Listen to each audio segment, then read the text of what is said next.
오늘 또 신년주일 예배를 또 동영상으로 드리게 되었습니다. 날씨 때문에 하나님 은혜 가운데 잘 드리도록 함께 기도하십시다. 기도하겠습니다. 하나님 아버지, 오늘 신년주일 예배를 동영상으로 드리게 되었습니다. 하나님께 또 신령과 진노 드릴 예배를 기뻐 받아 주옵시고 우리 모두에게 은혜 시간 될 수 있도록 시간을 축복해 주옵소서. 예수님의 이름으로 기도합니다. 아멘. 찬송가 91장입니다. 91장 함께 찬양하겠습니다.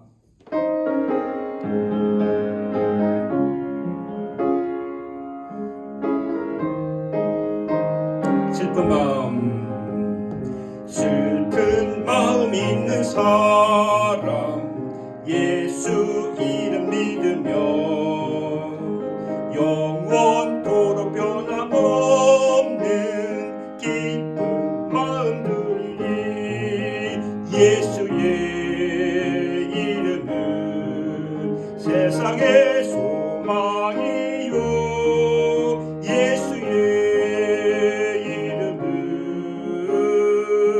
천국의 기쁨일세. 거룩하신 주의 이름 너의 방패 삼으라. 환난 시험 당할 때에 주께 기도드려라. 예수의 이름은 세상의 소망이요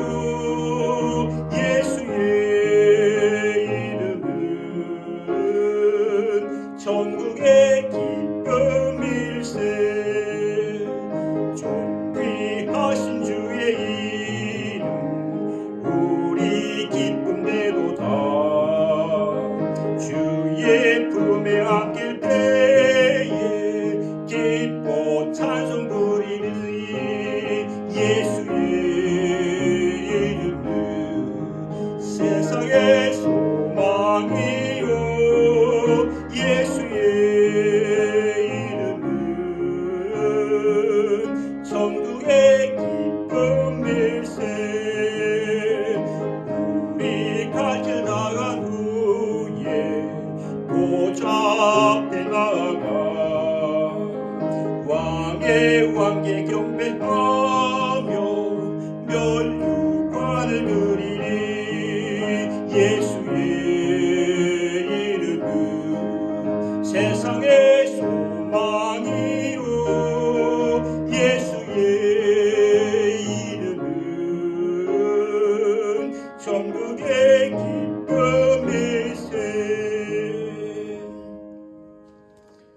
복 있는 사람은 악인들의 길을 따르지 아니하며 죄인들의 길에 서지 아니하며 오만한 자들의 자리에 앉지 아니하고 오직 여호와의 율법을 즐거워하여 그 율법을 주야로 묵상하는 자로다.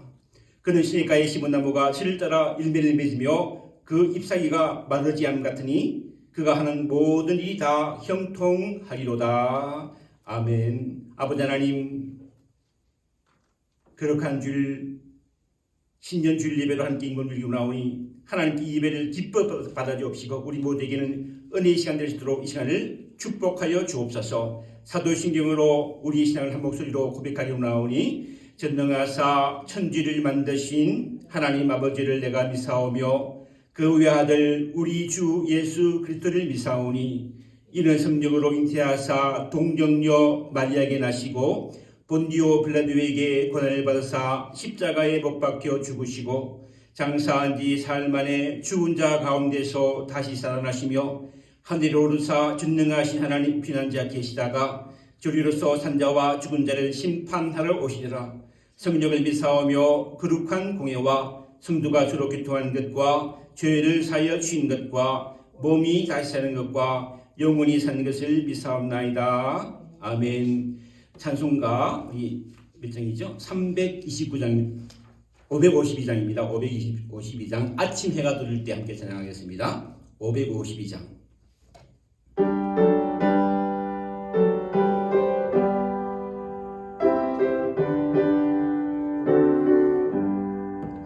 아침 해가 돋을 때 만물 신선하여라.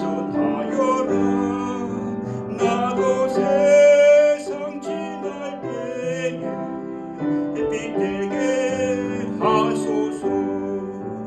주여 나를 도우소 세월호 수많고소 모든 세상 지낼 때 햇빛 되게 하소서 새로운 관음을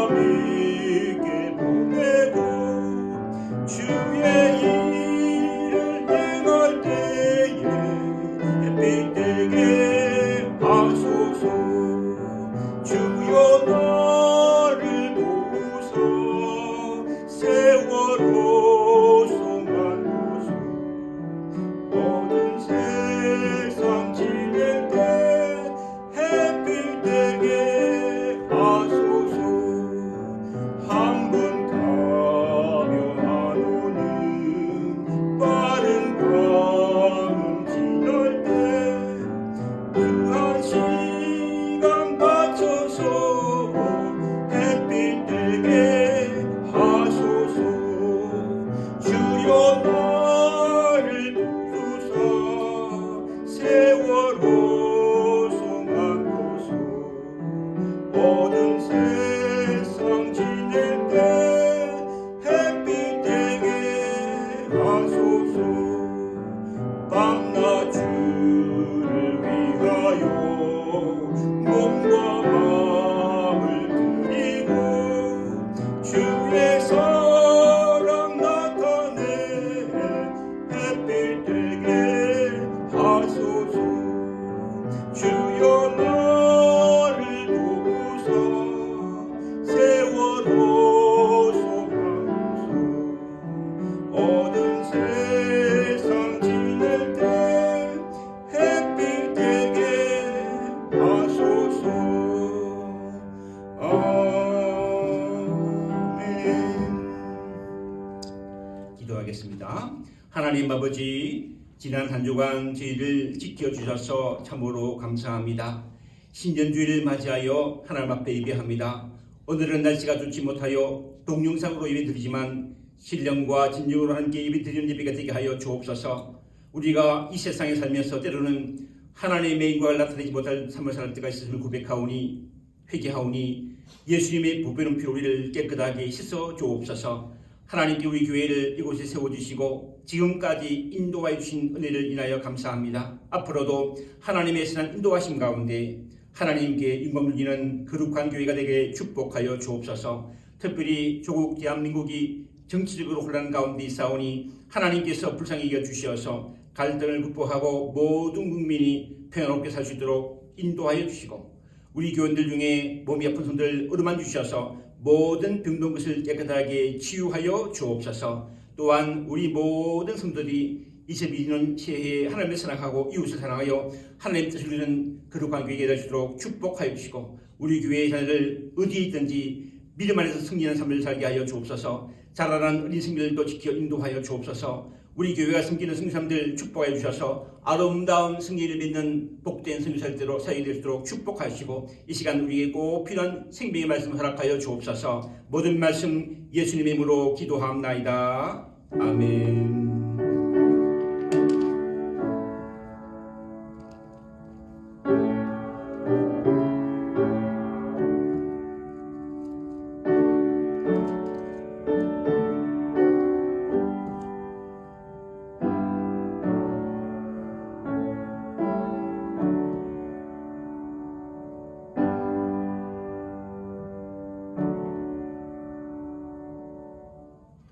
오늘 우리가 함께 은혜의 말씀은요, 마태복음 22장 34절부터 40절 말씀까지입니다.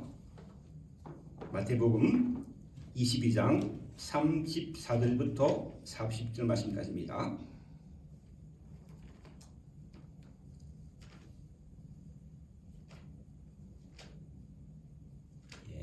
함께 찾으신 줄 알고 제가 읽겠습니다. 마태복음 22장 34절로 40절 말씀. 예수께서 사두개인들로 대답할 수 없게 하셨다함을 바리새인들이 듣고 모이는데 그 중에 한 율법사가 예수를 시험하여 묻되 선생님, 율법 중에서 어느 계명이 크니까? 예수께서 이르시되 내 마음을 다하고 목숨을 다하고 뜻을 다하여 주 너희 하나님을 사랑하라 하셨으니 이것이 크고 첫째 되는 계명이요 둘째도 그와 같으니 네 이웃을 내 자신같이 사랑하라 하셨으니 이 두 계명이 온 율법과 선지자의 강령이니라. 아멘. 2025년 새해 주일에 오늘 본문을 중심으로 하나님 사랑, 이웃 사랑이라는 제목으로 함께 은혜 받기를 원합니다. 요한복음 11장에 보면요, 사랑하는 오빠 나사로가 죽어서 슬퍼하고 있는 마리아에게 예수께서 이렇게 말씀하십니다.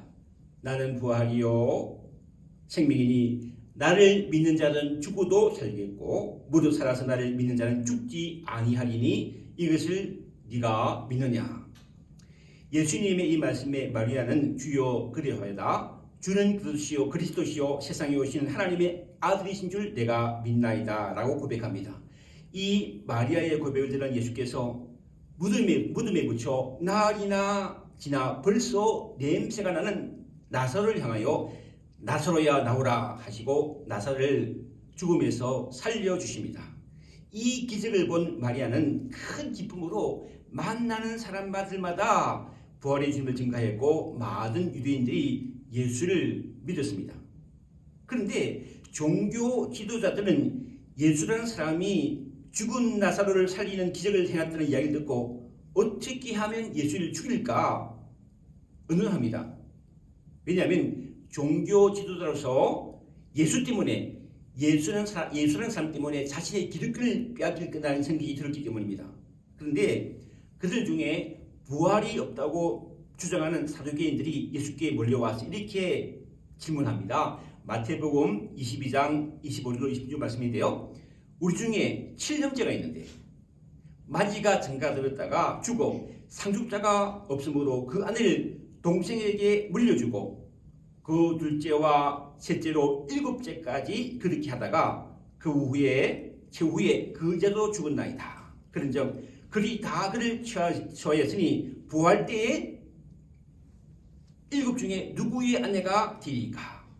당시에 유대인들은요, 모세의 가르침대로 남자가 만일 자식이 없어 죽으면 그 남동생이 형수를 아내로 삼았습니다.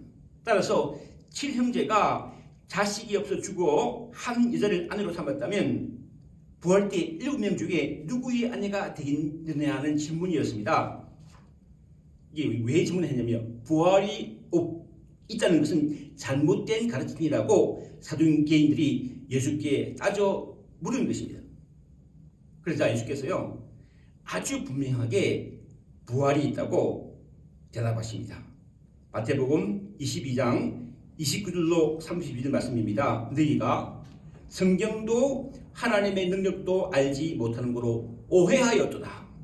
부활 때에는 장가도 아니하고 시집도 아니하고 하늘에 있는 천사들과 같이 같으리니 죽은 자의 부활을 논할지 때 하나님이 너희에게 말씀하신 바 나는 아브라함의 하나님이요 이삭의 하나님이요 야곱의 하나님이로다 하신 것을 읽어보지 못하였느냐. 하나님은 죽은 자의 하나님이 아니요 살아있는 자의 하나님이라 하시니. 이처럼 부활이 있다는 예수님의 가르침에 대한 사람들의 반응이 33절과 34절에 나옵니다. 우리가 듣고 그의 가르침에 놀라더라. 예수께서 사두개인들로 대답할 수 없게 하신 함을 바리새인들도 다 듣고 모였는데, 여기서 모였다는 말을 헬라어는요 에피토아우트라고 하는데 마태복음 26장 3절에 같은 말이 이 말이 서 있었습니다. 보면 그때 대제사장들과 백성의 장로들이 가야바라는 대제사장의 관정에 모여 그들이요 하나님을 예배하기 위하여 모인 것이 아니었습니다. 하나님께 기도하기 위하여 모인 것도 아니었습니다. 자신들의 기득권을 위협하는 예수님을 어떤 수를 써서라도 제거하려는 모임이었습니다. 마태복음 26장 4절로 5절 말씀입니다. 예수께서 흉계로 잡아 죽이려고 의논하되 말하기를 밀란이 날까 하나니 명제는 하지 말자 하더라. 그래서 모였다는 거예요. 들불사도는 수많은 기병들 중에 큰 것이 있고 작은 것이 있으며 중량요한 것이 있고 사소한 것이 있다고 이기고 있었습니다. 그들은요 율법을 잘하고 있는 자신들만이 영생을 얻는다고 생각했습니다. 하지만 그들은요 문제는 율법대로 살려고 하지는 않았습니다. 그것이 문제였어요. 요즘 우리도 그런 사람이 있죠. 성경을 늘 통독하고 제사 훈련도 받고 성경도 공부합니다. 요즘은 인터넷 가면 유명한 목사님들 설교만 올라오니까 그 목사님들 설교도 듣고 이래가지 신앙 특강도 챙겨서 듣습니다. 하지만 문제는 좀처럼 우리가 말씀대로 살려고 하지 않습니다. 믿음으로 산다고 고백하면서 하지만 하나님의 말씀을 실제로 자신의 삶 속에 구체적으로 적용하지 않습니다. 지금도 그렇지만 예수님 당시도 그랬다는 거예요. 사도 야고보는 행함이 없는 믿음은 죽은 믿음이라고 했습니다. 믿는다는 것은 말씀대로 산다는 것이죠. 성경을 많이 알아도 말씀대로 살지 않으면 구원받지 못합니다. 바리새인들은 율법에 정통하였지만 말씀대로 사는 데는 관심이 전혀 없는 사람들이었습니다. 그런 바리새인들 중에 한 사람이 예수를 시험하여 이렇게 묻습니다. 30절 말씀이죠.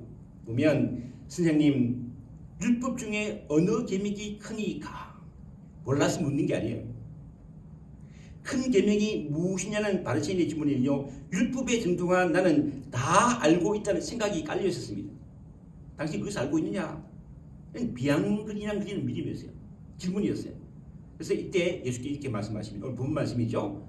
37절 38절 보면요 예수께서 이르시되 내 마음을 다하고 목숨을 다하고 뜻을 다하여 주 너희 하나님을 사랑하라 하셨으니 이것이 첫째 이르는 계명이요 둘째도 그와 같으니 네 이웃을 내 자신과 같이 사랑하라 하셨으니 이 두 계명이 온 율법과 선지자의 강령이니라.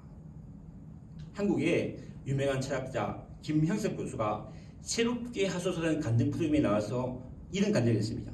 2년 전에 방송된 간증이 있는데요. 프로그램 진행자가 제일 먼저 장수하신 비결이 무엇인가요? 물었습니다. 2년 전 당시에 103세였던 김형석 교수가 이렇게 대답했어요. 특별한 비결은 없습니다. 주변에 아는 사람들 중에 100세가 넘은 사람이 8명 정도 되는데 서로 이야기해보면요. 두 가지 공통점이 있습니다. 첫 번째, 욕심이 없다는 것입니다. 필요하지 않는 것을 가지려는 욕심을 가지지 않는다는 것입니다. 욕심이 없다는 거예요. 두 번째, 남을 욕하지 않는다는 것입니다. 험담하지 않는다는 것이죠. 이것이 아무것도 아닌 것 같지만 예수님 말씀에 남을 비판하지 말라, 보복하지 말라, 남을 욕하지 말라고 하셨습니다. 다른 말로 하면 내 감정을 아름답게 하는 것입니다. 욕심을 가지지 않는 것, 그리고 남을 욕하지 않는 것이 장수하는 비결이라고 생각합니다. 저는 이분의 말씀을 들으면서 장수하는 비결은, 잘 사는 비결은요, 사랑하며 산다는 것이라고 깨달았습니다. 이 사랑하며 산다는 것은 다른 말로 하면 다른 사람과 좋은 관계를 맺으며 산다는 것이며, 좋은 관계를 맺으며 살면 행복해지기 때문에 장수한다는 거예요. 그렇게 생각하는 거예요. 요즘 여러분도 아시는 것처럼 한국의 정치인들이 나를 생각하지 않고 자기 욕심대로 정치를 하고 다른 사람은 틀렸다고 무조건 비방하는 것 때문에 한국이 둘로 나누어져 있습니다. 어려운 것을 처리했던 것을 우리가 알고 있어요.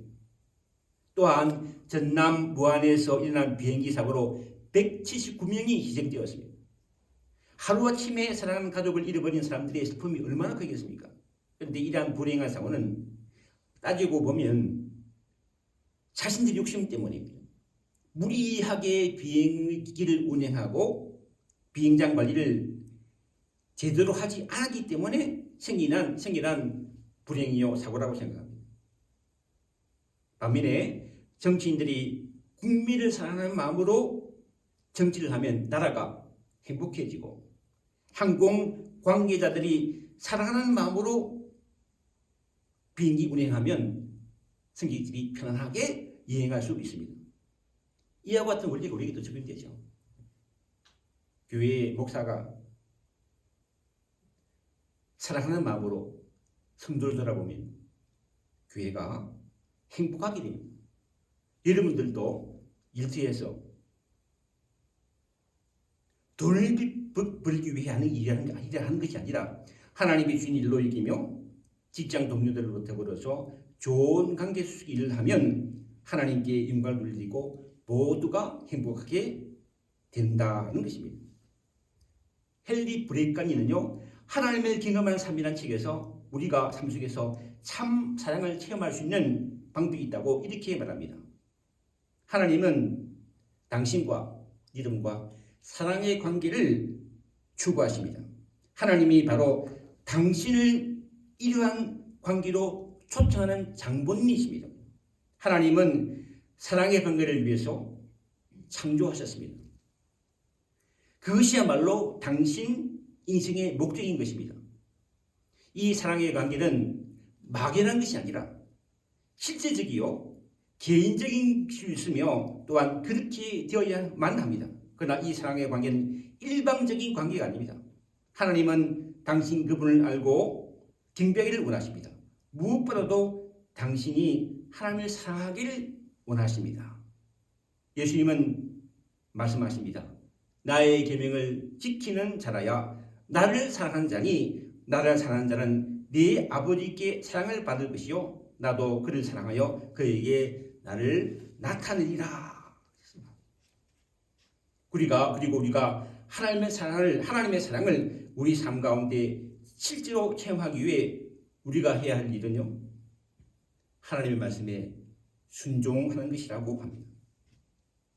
그는 계속 이렇게 말합니다. 만약 순종하는데 문제가 있다면 사랑에 문제가 있는 것입니다.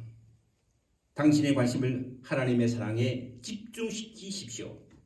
당신이 주님 앞에 서 있다는 것을 다음과 같은 문장으로 주님과 관계를 설명할 수 있겠습니까? 주님, 제 마음과 영혼과 뜻 그리고 힘을 다하여 당신을 사랑합니다. 2주 전에 우리 딸 집에 갔더니 딸과 사이가 낳은 아기를 위해서 무엇이든지 하려고 하더군요. 무엇이든지. 한밤중에 아이가 울면요, 밤중이라도 일어나서 아이 젖을 챙기고 우유를 챙기는 것을 보았습니다. 그리고 울면 조금도 지참이 없이 주더군요. 그만큼 자기 아이를 사랑하기 때문일 것입니다. 그렇게 사랑으로 키운 아기가 자라서 엄마 아빠의 말을 잘 들으면 자랑스럽고 기쁘게 여기는 것입니다. 이처럼 하나님은 하나님의 형상대로 우리를 창조하시고 우리를 사랑하셨습니다. 그리고 죄로 말미암아 죽을 수밖에 없는 우리를 구원하시고 독생자 예수를 주시고 우리가 예수 믿을 때 구원의 복을 주시는 것입니다. 더불어서 우리가 말씀대로 순종하면 하나님이 크게 기뻐하신다는 것입니다. 오늘 본문에서 예수께서 말씀하시는 첫째 계명처럼 마음을 다하고 목숨을 다하고 뜻을 다하여 하나님을 사랑하십니다. 하나님을 사랑한다는 것은 하나님의 말씀에 순종하는 것이므로 마음을 다하고 목숨을 다하고 뜻을 다하여 하나님의 말씀에 순종하는 저와 이름이 되기를 주님의 축원합니다. 예수께서 주신 두 번째 계명은요, 네 이웃을 내 자신과 같이 사랑하라는 것입니다. 39절이죠. 둘째도요, 그와 같으니 네 이웃을 내 자신과 같이 사랑하라 하셨으니, 이 말씀은요, 구약 성경 레위기 19장 18절에서 나오는 말씀입니다. 예수님 이 말씀을 인용해서 말씀하신 거예요. 읽어보면 은수를 갚지 말며 동포를 음악하지 말며 내 이웃 사랑하기를 내 자신과 같이 사랑하라. 나는 요한이라. 예수께서 이 레위기의 말씀을 인용하시면서 네 이웃을 내 자신과 같이 사랑하라고 하셨습니다. 여기에 대해서 신학자들은 이렇게 해석합니다. 인간은 누구나 자신을 무의식적으로 본능적으로 돌본다. 그리고 자신에 대한 돌봄은 무조건적이어서 그에 대한 어떠한 대가도 바라지 않는다. 또한 사람은 자신의 잘못을 쉽게 용납하고 잊어버리고 자신의 행물에 대해서는 이유 인내를 막론하고 관대하다. 우리는 우리 자신을 지나칠 정도로 사랑하고 있다. 그러나 우리 이웃에 대해서 우리는 얼마나 무관심하고 냉정하고 계산적인가. 예수는 먼저 네 자신을 사랑하고 이웃도 그만큼 사랑하라는 형제적인 연합을 말씀하셨고 계신 것이다. 이웃에 대하여 그가 마치 내 자신인 것처럼 사는 것이다. 그것이 그리스도의 계명, 새 계명이다. 너희는 서로 사랑하라. 이 신학자에 대해 해석을 보면서 맞는다고 생각합니다. 옳다고 생각합니다. 그런데 저는요, 다른 면이 있다고 생각합니다. 많은 사람들이, 문제는 뭐냐, 많은 사람들이 내 자신을 사랑할 만한 사람으로 여기지 못할 때가 많이 있기 때문입니다.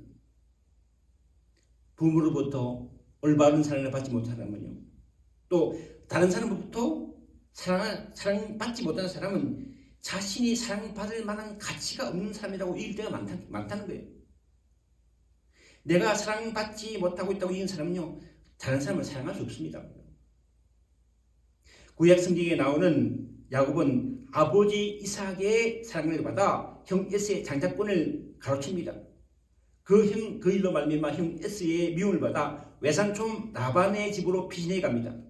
그런데 그 외삼촌 집에는요, 레아와 라헬이라는 두 딸이 있었습니다. 야곱은요, 두 딸 중에 아주 예쁜 라헬에게 사랑을 받지 마음 빼앗기죠.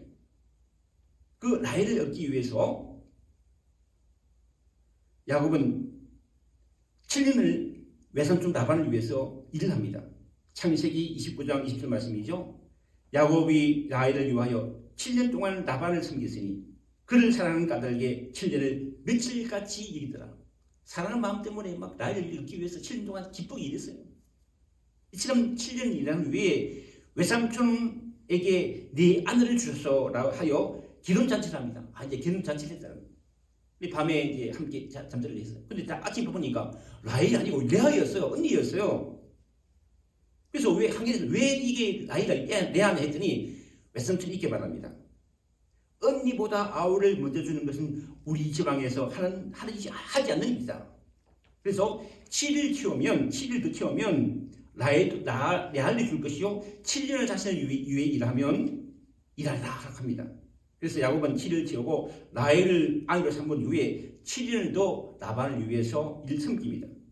그런데 문제는요, 야곱이 아이를 갖지 못하는 라헬을 여전히 사랑했지만 아들을 낳아준 레아는 사랑하지 않았다는 거예요.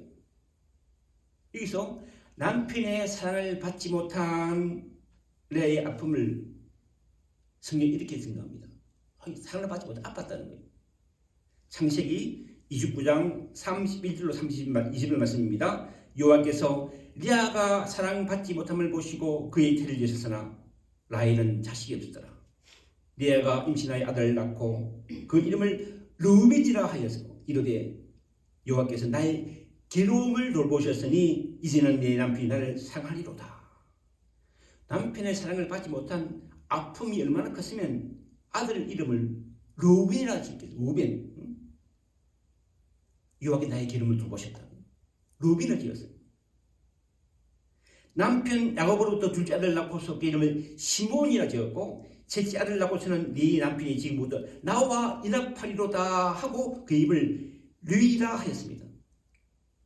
3명의 아들을 낳았지만 여전히 남편의 사랑을 받지 못한 레아의 공허한 마음이 어떠한가를 볼 수 있어요. 레아는 남편 사랑을 받지 못한 마음이 공허했어요. 우리 사랑을 받지 못한 마음이 공허하다, 아프다는 거예요. 그런데 넷째 아들을 낳았을 때 레아는 하나님을 찬송한 사람 바뀌었어요. 넷째 아들을 낳았을 때 사람이 바뀌었어요. 그 전까지는 라헬을 미워하고 무시하고 막 했는데 라헬이 아들 낳지 못하고 네가 아들도 못 낳는데 어떻게 남을 사람 받냐 무시했다는 거예요. 그런데 마지막 아들 낳을 때 하나님을 찬송했어요. 창세기 29장 35절입니다. 그가 또 임신하여 아들을 낳고 이르되 내가 이제는 여호와를 찬송하리로다 하고 이로 말미암아 그가 그 이름을 유다라 하였고 그의 출산이 멈추었더라. 마태복음에 보면요, 예수님의 족보가 나오는데 그 중에 레아가 낳은 유다가 나옵니다. 마태복음 1장 1절로 이런 말씀입니다. 아브라함과 다윗에서 한 예수 그리스도의 기별아, 아브라함이 이삭을 낳고 이삭은 야곱을 낳고 야곱은 유다와 그의 형제를 낳고, 남편 야곱으로부터 사랑을 받지 못했지만 자신을 향한 하나님의 크신 사랑을 깨달은 레아가 예수님의 족보를 이은 유다를 낳은 것입니다. 우리도 예외 없이 레아처럼 하나님의 사랑을 받은 귀한 자녀임을 기억하십니다. 말씀하셨잖아요. 하나님이 세상을 처럼 사랑하사 우리를 사랑하사 나를 사랑하사 독생자를 주셨으니 영접하는 자 곧 그 이름 있는 자들에게는 하나님의 자녀가 되는 권세를 주셨으니 나는 예외 없이 우리 모든 하나님께로부터 놀라운 사랑을 받고 있다는 것을 기억하고 하나님을 사랑하고 네 이웃을 내 자신과 같이 사랑하는 은혜가 우리 모두에게 있기를 주님의 이름으로 축원합니다. 기도하겠습니다. 하나님 아버지, 나는 하나님으로부터 크신 사랑을 받았다는 것을 마음에 심고 하나님을 사랑하고 내 이웃을 내 자신과 사랑하여 내 자신과 사랑하여 하나님의 뜻을 이루는 복된 삶을 사시도록 축복하여 주옵소서. 예수님의 이름으로 기도하옵나이다. 아멘. 네, 오늘은 날씨가 좋지 못해서 주일 영상 예배 드렸습니다. 한 주간 잘 보내시고 다음 주 함께 교회에 모여서 하나님을 찬양하고 예배는 저와 여러분 되기를 바랍니다. 마지막 찬송이죠. 마지막 찬송 79장 주 하나님 지으신 세계를 찬양하고 마치겠습니다. 79장입니다.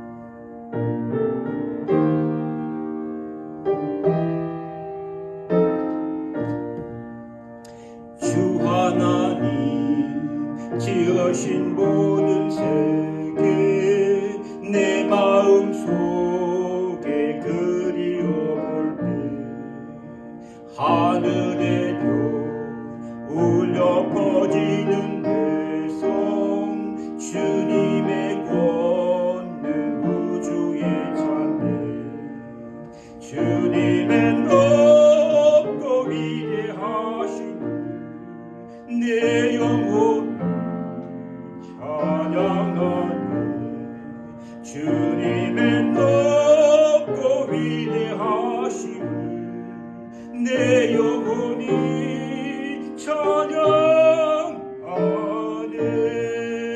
숲속이나 험한 산골짜기에서 쥐저기는 저 새소리들과 고요하게 흐르는 시냇물은 주님의 솜씨 노래하노라 주님의 높고 위대하심을 내 영혼이 찬양하네 주님의 높고 위대하심을 내 영혼이 찬양하네 주 하나님 독생자 아낌없이 우리를 위해 보내주셨네 십자가에 피 흘려 죽으신 주 내 모든 죄를 대속하셨네 주님의 높고 위대하심을 내 영혼이 찬양하네 주님의 높고 위대하심을 내 영혼이 찬양하네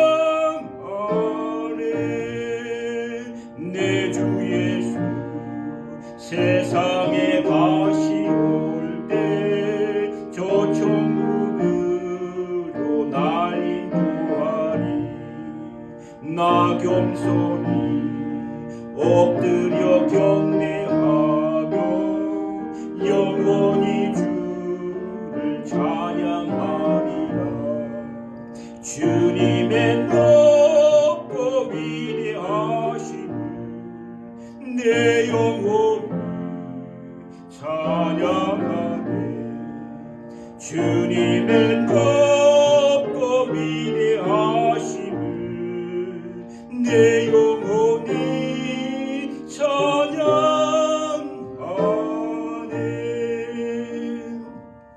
이제는 우리 주 예수 그리스도의 은혜와 하나님 아버지의 놀라우신 사랑과 성령님의 위로 교통 충만하심이 오늘 신년주일 예배를 드리는 모든 신령들 위해 이제로부터 우리 함께 하시길 간절히 축원하옵나이다. 아멘.